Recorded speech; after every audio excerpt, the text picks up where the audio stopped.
সুপ্রিয় উচ্চ মাধ্যমিক তৃতীয় সেমিস্টার পরীক্ষার্থী বন্ধুরা, তোমাদের যাদের এডুকেশন অর্থাৎ শিক্ষাবিজ্ঞান বিষয়টি রয়েছে, তোমাদের জন্য আজকের আমাদের বিশেষ বোর্ডের নির্দেশিকা অনুযায়ী তৈরি প্রশ্নপত্র। হ্যাঁ বন্ধুরা, তোমরা ঠিকই শুনেছো, বোর্ডের নির্দেশিকা অনুযায়ী 40টি প্রশ্ন। আর এই 40টি প্রশ্নের মধ্যে তোমরা কতগুলো পারছো অবশ্যই কমেন্ট করে জানাবে।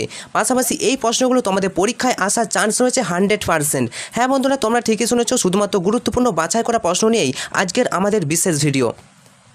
তো তোমরা যদি উচ্চ মাধ্যমিক তৃতীয় সেমিস্টার পরীক্ষায় 40-এ 40 এডুকেশনের নাম্বার পেতে চাও, তাহলে আমাদের এই ভিডিওগুলি তোমরা ফলো করতে পারো। আর আমাদের এই চ্যানেলটি সাবস্ক্রাইব করে পাশে থাকা নোটিফিকেশন অল সিলেক্ট করে রাখতে পারো। যদি তোমাদের ইচ্ছা হয় উচ্চ মাধ্যমিক পরীক্ষায় এডুকেশন পরীক্ষায় ভালো রেজাল্ট করবো, তাহলে অবশ্যই সাবস্ক্রাইব করো আর বন্ধুদেরকে ভিডিওটা শেয়ার করে দাও। তো চলো ভিডিওটা লাইক করতে করতে অবশ্যই এই ভিডিওটা প্রথম থেকে শেষ পর্যন্ত দেখো। যেহেতু উত্তরসহ আলোচনা করেছি, তাই তোমাদের সময় নষ্ট একেবারেই হবে না। প্র্যাকটিস করতে থাকো, because practice makes a man perfect. Video শুরুর আগে আরও কিছু জানিয়ে দিই যে তোমাদের জন্য এডুকেশনের জন্য আমরা একটা আলাদা করে প্লেলিস্ট বানিয়ে দিচ্ছি। তো প্লেলিস্ট বানিয়েছি, তো ইতিমধ্যে আমরা 3টি ভিডিও কিন্তু আপলোড করে দিয়েছি। তো সেই ভিডিওগুলো তোমরা দেখো, পাশাপাশি প্র্যাকটিস করতে থাকো।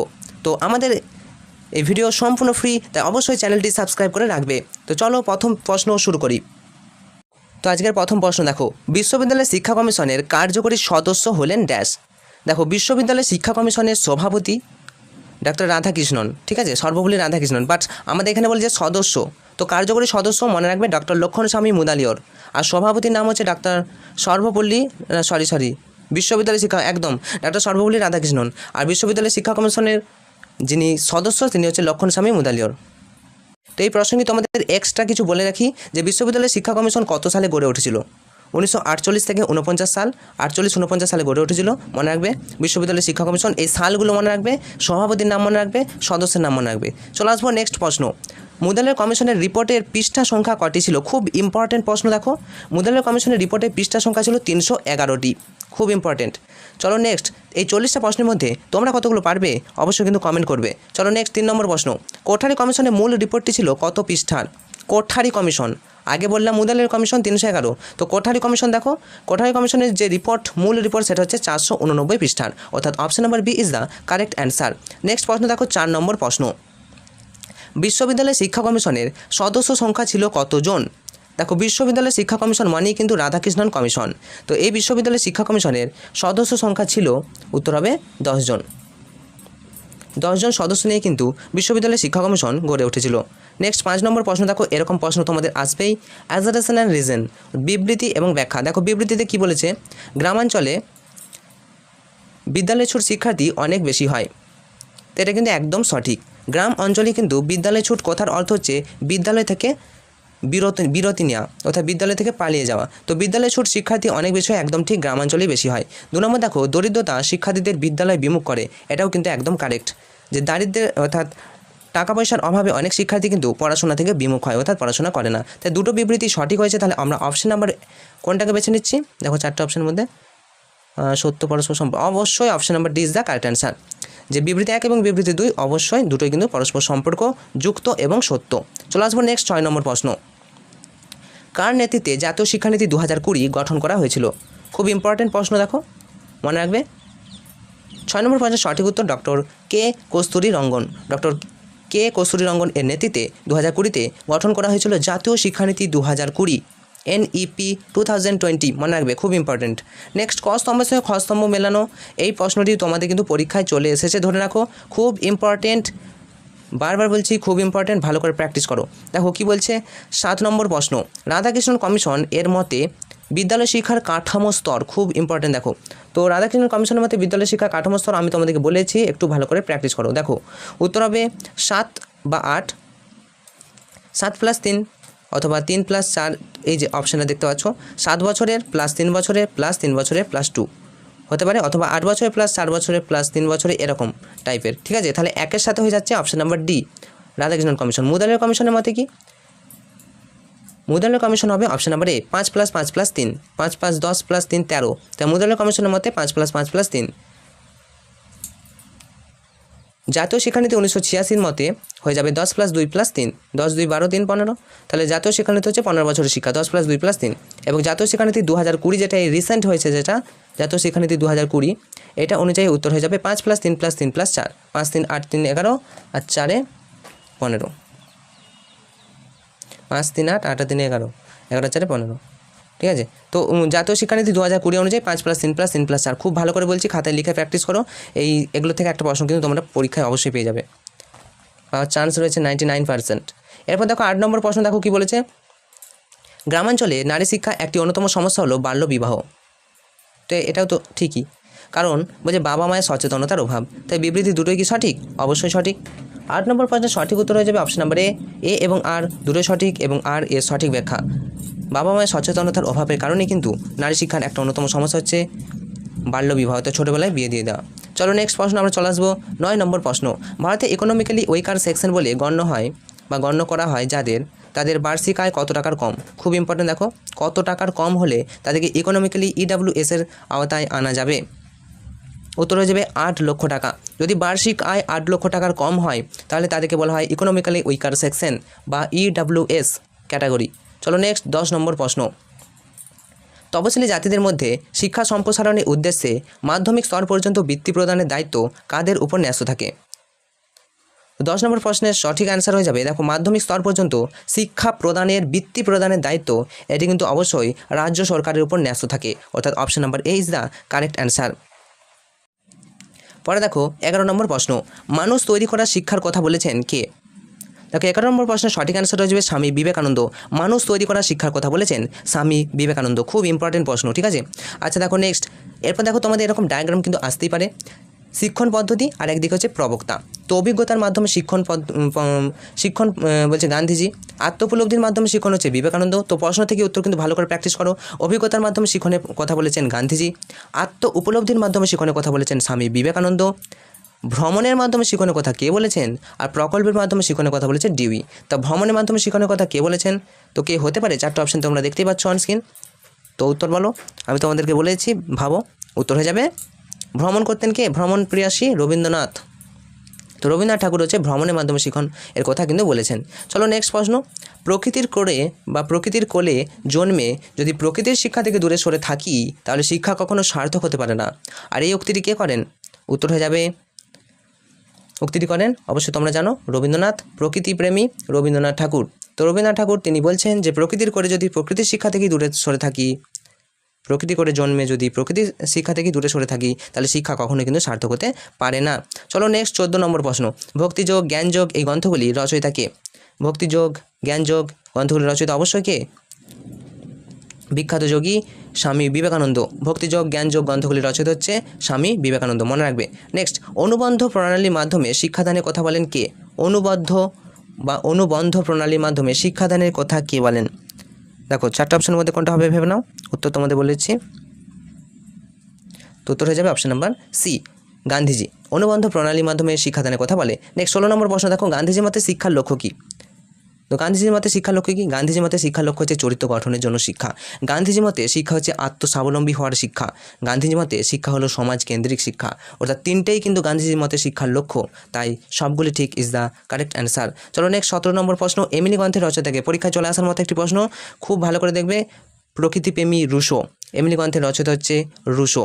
নেক্সট 18 নম্বর প্রশ্ন। দেখো রুশো যে 3 প্রকার প্রকৃতির কথা বলেছেন তা হলো কি?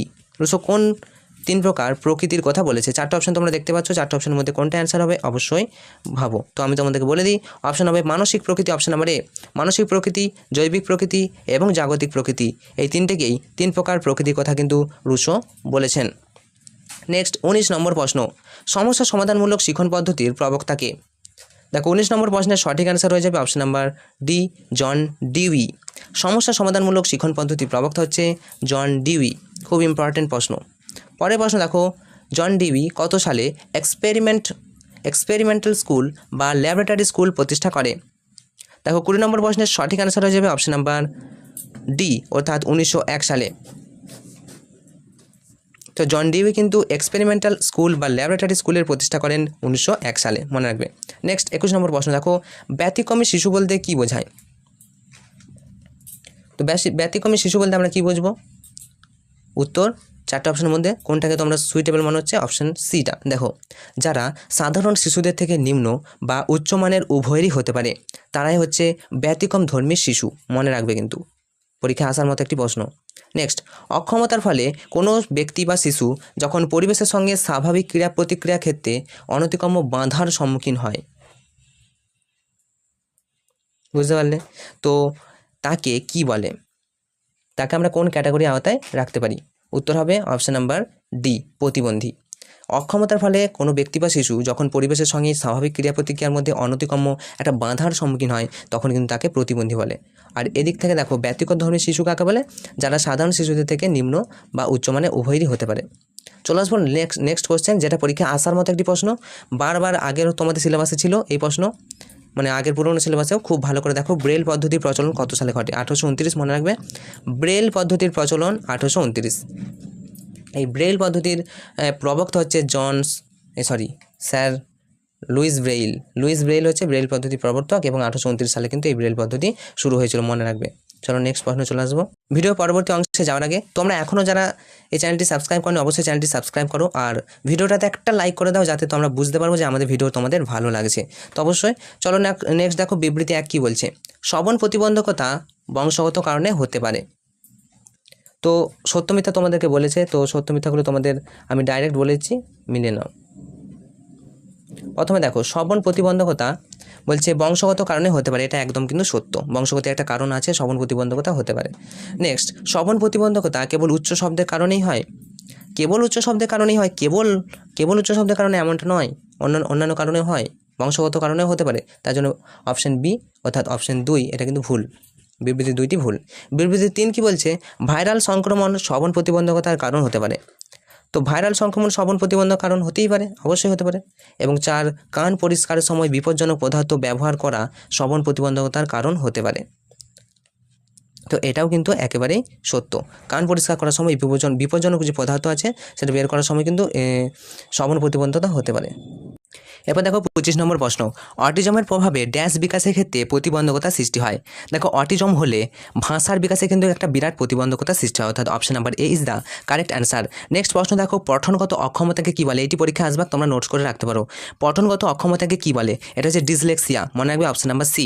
পঠনগত অর্থাৎ পড়াশোনা করতে বা পড়তে অসুবিধা হলে তাকে হচ্ছে ডিসলেক্সিয়া বলে, বা এটা হচ্ছে ডিসলেক্সিয়া একটি রোগ। চলো নেক্সট 27 নম্বর প্রশ্ন দেখো, অন্তর্ভুক্তিমূলক শিক্ষা অর্থাৎ ইনক্লুসিভ এডুকেশন বলতে কি বোঝায়? উত্তর হবে অপশন নাম্বার বি। দেখো, জাতি, ধর্ম, বর্ণ, লিঙ্গ, আঞ্চলিক বৈশিষ্ট্য, ভাষাগত চরিত্র, আর্থসামাজিক সাংস্কৃতিক পশ্চাৎপদ, অসমর্থ, বুদ্ধিদীপ্ত সকল শিশুর শিক্ষাদানের ব্যবস্থাই হচ্ছে অন্তর্ভুক্তিমূলক শিক্ষা। তো ভালো করে এটা লক্ষ্য করবে, এটা থেকেও একটা কোশ্চেন আসতে পারে। এবার দেখো, education for all handicap children act. Education for all handicap children act এটি চালু হয় কত সালে? উত্তর হয়ে যাবে এডুকেশন ফর, এটা হচ্ছে তোমার 28 নম্বর প্রশ্নে। দেখো, 4টে অপশন কিন্তু রয়েছে, এই 4টে অপশনের মধ্যে কোনটা অ্যান্সার হবে? অবশ্যই উত্তর হয়ে যাবে 1975। দেখো, 1975 সালে education for all handicap children act কিন্তু চালু হয়। নেক্সট 29 নম্বর প্রশ্ন কি বলেছে দেখো, চতুর্থ শ্রেণীর সাধারণ শ্রেণীকক্ষে একজন দৃষ্টিহীন শিক্ষার্থী প্রবেশ করার সঙ্গে সঙ্গে সাধারণ শিক্ষার্থীরা অট্টহাস্যে চেঁচিয়ে উঠল এবং তাকে দেখে বিভিন্ন কটূক্তি করতে লাগলো। এই ঘটনায় দৃষ্টিহীন শিক্ষার্থীটি অপমানিত হয়ে শ্রেণীকক্ষ ছেড়ে চলে যেতে চাইল। এমন সময় শিক্ষক মহাশয় তাদের থামিয়ে দৃষ্টিহীন শিক্ষার্থীকে দেখিয়ে তার দৃষ্টিহীনতার কারণ বললেন। তখন সকল শিক্ষার্থী খুব মনোযোগ সহকারে তার বর্তমান পরিস্থিতির কারণটা বুঝল। তারপর তাকে সবাই ডেকে নিয়ে শ্রেণীকক্ষে বসালো এবং শিক্ষক মহাশয় ক্লাস করলো। এখান থেকে শিক্ষার্থীরা কী ধরনের সামাজিক শিক্ষা গ্রহণ করলো? তো ভালো করে এটা আশা করি ভালো করে বুঝেছো। এরপর কী ধরনের সামাজিক শিক্ষা গ্রহণ করলো? দেখো, সহানুভূতি শিক্ষা, সমানুভূতি শিক্ষা, নাকি সহিষ্ণুতা শিক্ষা, নাকি সহযোগিতা শিক্ষা? 4টে অপশন তো রয়েছে, তো কোনটা হতে পারে? তো অ্যান্সার তোমাদেরকে আমি বলেছি, তোমরা ভাবো। উত্তর হয়ে যাবে সহানুভূতি শিক্ষা। একে অপরের সাথে সহানুভূতি শিক্ষাটাই কিন্তু এখান থেকে গ্রহণ করলো। নেক্সট 30 নম্বর প্রশ্ন দেখো, অন্তর্ভুক্তিমূলক শিশুকে ন্যূনতম প্রাথমিক শিক্ষা প্রদানকারী মাধ্যম হলো। দেখো, ইনক্লুসিভ এডুকেশন অন্তর্ভুক্তিমূলক যে শিশু চাইল্ড, তাকে ন্যূনতম যদি আমরা প্রাথমিক শিক্ষা প্রদানকারী মাধ্যম কোনটা হতে পারে? ন্যূনতম প্রাথমিক শিক্ষা দেওয়া যেতে পারে কোনটার মাধ্যমে? 4টে অপশন কিন্তু রয়েছে, 4টে অপশনের মধ্যে কোনটা হবে? অবশ্যই পরিবারের মাধ্যমে। দেখো, ন্যূনতম প্রাথমিক যে শিক্ষাটা সেটা পরিবারে দিতে পারে ইনক্লুসিভ এডুকেশন অন্তর্ভুক্তিমূলক শিশুর ক্ষেত্রে। এবার দেখো 31 নম্বর প্রশ্ন কি বলেছে, চিন্তন ক্ষমতা, মনঃসংযোগ এবং স্মৃতিশক্তি, তো মাঝে কোনটা হবে? ডায়াগ্রামের ভিত্তিতে শূন্যস্থানটি সঠিক বিকল্পটি তোমাদের চিহ্নিত করতে হবে। তো এগুলো সবই কিন্তু জানার জন্য শিক্ষার অন্তর্গত। তাহলে option A is the correct answer. জানার জন্য শিক্ষা করতে গেলে আমাদের কি চাই? মনঃসংযোগ চাই। আমরা কোনো কিছু জানতে গেলে আমাদের মনের সাথে সংযোগ থাকতে হবে, চিন্তার ক্ষমতা থাকতে হবে এবং স্মৃতিশক্তি থাকতে হবে, তবেই কিন্তু আমরা সেটা জিনিসটা সঠিকভাবে জানতে পারবো। ঠিক আছে, তাই জানার জন্য শিক্ষা। এবার দেখো শিক্ষার প্রসার ও মান উন্নয়নের জন্য ড্যাশ এর পক্ষ থেকে 1993 খ্রিস্টাব্দে জ্যাক ডেলরের নেতৃত্বে ডেলর কমিশন গঠন করা হয়। কার নেতৃত্বে জ্যাক ডেলর কমিশন গঠন করা হয়? সালটা মনে রাখবে 1993, খুব ইম্পর্ট্যান্ট সালটা। তো জ্যাক ডেলর কমিশন কার নেতৃত্বে কমিশনটি গঠিত হয়? উত্তর হয়ে যাবে ইউনেস্কো। ইউনেস্কোর ফুল ফর্মটা তোমাদের জানিয়ে রাখি, United Nations Educational, Scientific and Cultural Organization, UNESCO. UNO জানিয়ে রাখি, United Nations Organization, UNO. UNICEF, United Nations Children Emergency Fund, United Nations of, but আইটা আমার মনে নেই এই মুহূর্তে। তো এগুলো তোমরা একটু দেখে নেবে, পুরো নামগুলো কিন্তু দেখে যাবে ভালো করে। চলো নেক্সট আমরা চলে আসবো 33 নম্বর প্রশ্ন। তাহলে এটার অ্যান্সার কিন্তু ইউনেস্কো হবে। তাহলে ইউনেস্কোর নেতৃত্বে কিন্তু ডেলর কমিশন গঠন করে। নেক্সট, আর তোমাদের একটা বিষয় জানিয়ে রাখি যে ফুল ফর্ম প্রশ্ন কিন্তু তোমাদের আসবে, যে WHO এর ফুল ফর্ম কি, WTO, ইউএনও, ইউনেস্কো, ICDS এর ফুল ফর্ম কি, এরকম টাইপের প্রশ্ন কিন্তু তোমাদের আসবে পরীক্ষায়। চলো এরপর দেখো 33 নম্বর প্রশ্ন, সকলের জন্য শিক্ষা সম্মেলনটি 2000 সালে কোথায় অনুষ্ঠিত হয়? উত্তর হয়ে যাবে 33 নম্বর প্রশ্ন ডাকারে কিন্তু অনুষ্ঠিত হয় সকলের জন্য শিক্ষা সম্মেলনটি। নেক্সট 1972, 24 নম্বর প্রশ্ন দেখো, 34 নম্বর, 1972 খ্রিস্টাব্দে আন্তর্জাতিক শিক্ষা কমিশনের প্রতিবেদনের যে শিরোনামটি কী ছিল? তো 34 নম্বর প্রশ্নের সঠিক অ্যান্সার, চারটে অপশান দিয়ে আছে দেখো, উত্তর হবে লার্নিং টু বি হিউম্যান, অর্থাৎ মানুষ হওয়ার জন্য শিক্ষা, অপশান নাম্বার ডি। নেক্সট, প্রাথমিক শিক্ষাকে সর্বজনীন করার জন্য গৃহীত গুরুত্বপূর্ণ কর্মসূচিগুলির সঠিক ক্রমটি কী? প্রাথমিক শিক্ষাকে সর্বজনীন করার জন্য চারটে অপশান তোমরা দেখতে পাচ্ছ অনস্ক্রিন। তো কোনটা সঠিক ক্রম? উত্তর হয়ে যাবে, প্রথমেই রয়েছে বয়স্ক শিক্ষা কর্মসূচি, তারপরে সাক্ষরতা প্রসার কর্মসূচি, তারপর সর্বশিক্ষা অভিযান। এই তিনটে কিন্তু করা যেতে পারে প্রাথমিক শিক্ষাকে আমরা সবার মধ্যে ছড়িয়ে দেওয়ার জন্য, অর্থাৎ সর্বজনীন করার জন্য। নেক্সট 36 নম্বর প্রশ্ন, সর্বশিক্ষা অভিযানের উদ্দেশ্য কী? দেখো সর্বশিক্ষা অভিযান 2001-এ কার্যকরী হয়, 2001-এ শুরু হয়েছিল, 2002-এ কার্যকরী হয়েছিল। তো সর্বশিক্ষা অভিযানের উদ্দেশ্য কী ছিল? বেশ কয়েকটি উদ্দেশ্য নিয়ে সর্বশিক্ষা অভিযান কিন্তু গড়ে ওঠে। তার মধ্যে এই যে 2003 সালের মধ্যে প্রাতিষ্ঠানিক শিক্ষা ব্যবস্থাকে সুনিশ্চিত করা, তারপর 2005 সালের মধ্যে সমস্ত শিক্ষার ব্যবস্থা করা, 2010 সালের মধ্যে সমস্ত শিক্ষার প্রারম্ভিক শিক্ষার ব্যবস্থা করা, এই সবগুলি কিন্তু ঠিক। তাহলে এই সমস্ত উদ্দেশ্যগুলি নিয়ে কিন্তু সর্বশিক্ষা অভিযান কিন্তু গড়ে ওঠে। চলো নেক্সট, বয়স্ক শিক্ষাকে সামাজিক শিক্ষা, স্টার মার্কস করে দাও, খুব ইম্পর্টেন্ট প্রশ্ন, মোস্ট ইম্পর্টেন্ট। বয়স্ক শিক্ষাকে সামাজিক শিক্ষা বলে অভিহিত করেছেন মৌলানা আবুল কালাম আজাদ। মনে রাখবে, মৌলানা আবুল কালাম আজাদ, APJ আব্দুল কালাম কিন্তু নয়, মৌলানা আবুল কালাম আজাদ, তিনি কিন্তু বয়স্ক শিক্ষাকে সামাজিক শিক্ষা বলে অভিহিত করেছেন। প্রথমেটা লিখলে নাম্বার কেটে দেবা, মনে রাখবে খুব ভালো করে। চলো নেক্সট 38 নম্বর প্রশ্ন, এটাও কিন্তু খুব ইম্পর্টেন্ট। সেলিকম্যান সুখ অনুভূতিমূলক জীবনের ক্ষেত্রে কত ধরনের জীবনের কথা বলেছে? উত্তরে যাবে অপশান নাম্বার সি, অর্থাৎ 3 ধরনের কিন্তু জীবনের কথা বলেছে, মনে রাখবে। নেক্সট দেখো 39 নম্বর প্রশ্ন, ইতিবাচক মনস্তত্ত্ব সম্পর্কিত প্রথম আন্তর্জাতিক কনফারেন্স অনুষ্ঠিত হয়েছিল কত সালে?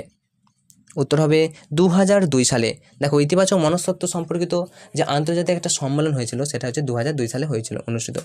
নেক্সট আজকের শেষ প্রশ্ন দেখো, শিক্ষাক্ষেত্রে ইতিবাচক মনোবিজ্ঞান শিক্ষার্থীর যা দূর করে। আমরা শিক্ষাক্ষেত্রে যদি আমরা মনোবিজ্ঞানকে অর্থাৎ সাইকোলজিকে ভালো করে যদি আমরা প্রয়োগ করতে পারি, তাহলে আমাদের কি দূর হবে? চারটা অপশন তোমরা দেখতে পাচ্ছ, কোনটা দূর হবে? মানসিক অবসাদ। আমাদের মানসিক অবসাদ কিন্তু দূর হবে যদি আমরা শিক্ষার্থী মনোবিজ্ঞানটাকে কিন্তু আমরা যদি ভালো করে ফলো করি, বা শিক্ষার্থী ইতিবাচক মনোবিজ্ঞানটাকে। তো এর উত্তর হবে মানসিক অবসাদ। তো এই ছিল তোমাদের 40 নম্বর প্রশ্ন। এই 40টি প্রশ্নের মধ্যে তোমরা কতগুলি পারলে অবশ্যই কিন্তু কমেন্ট করে জানাবে। পরবর্তীতে আমরা আরও এরকম ভিডিও কিন্তু নিয়ে আসবো। তো অবশ্যই চ্যানেলে নতুন হলে চ্যানেলটি সাবস্ক্রাইব করো। যদি তোমাদের ইচ্ছা থাকে উচ্চ মাধ্যমিক পরীক্ষায় ভালো রেজাল্ট করব, ভালো হতে টপার হব, তাহলে অবশ্যই আমাদের চ্যানেলটি সাবস্ক্রাইব করো। পরবর্তীতে আর কী সাবজেক্টের ভিডিও তোমরা পেতে চাও অবশ্যই কমেন্ট করে কিন্তু জানাবে। তো তোমাদের সাথে আমি ছিলাম সুরজিৎ কর্মকার, তোমাদের সুরজিৎ স্যার। তো অবশ্যই চ্যানেলে নতুন হলে চ্যানেলটি সাবস্ক্রাইব করো। দেখা হচ্ছে নেক্সট ভিডিওতে। তো তোমাদের পরীক্ষা ভালো হোক এই শুভকামনা জানিয়ে আজকের মতো ভিডিওটা এখানেই শেষ করলাম। Enjoy exam, give your best.